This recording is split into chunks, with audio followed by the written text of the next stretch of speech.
Pretty sure you know that former Montana Tech football coach Bob Green has some very memorable quotes and a long track record of success during his time on the gridiron. But MTN's Dom Tibbetts goes behind the scenes to help shed some light on someone who's been with Bob in his life journey. Well, we've made a lot of videos right here in this room. I feel like we've been here shooting more film than Cecil B. DeMille. Even through tough times, the humor from legendary head coach Bob Green never stops. The geriatric coach has been keeping busy, taking walks, and watching old Ore Digger football games. And right there by his side is his wife, the famous Pam Green. I wanted to raise my kids using a depth chart. Can you imagine that? I wanted that. Pam Green vetoed that idea. You know, one thing about Pam Green that a lot of people do not realize is she's an incredible cook. Now, she'll deny that. You know, she was always a teacher and an athletic trainer.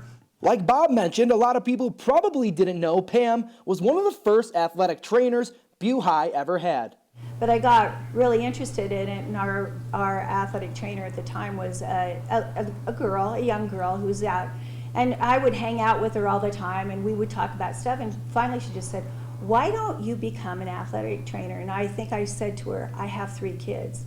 She said, that's not an excuse. As Pam worked behind the scenes to make sure Butte athletes were staying healthy, she was also working behind the scenes, making sure Bob kept his composure after football games.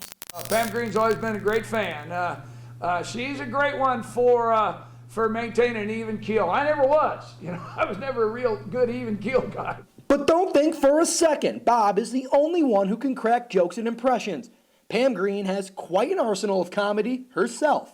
My mom's name was Marcine, and he'd always roll his eyes, and he said, "I bet Marcine is up there shaking her head and saying, 'Robert, you better stop doing that.'" In Butte, Dom Tibbetts, MTN Sports.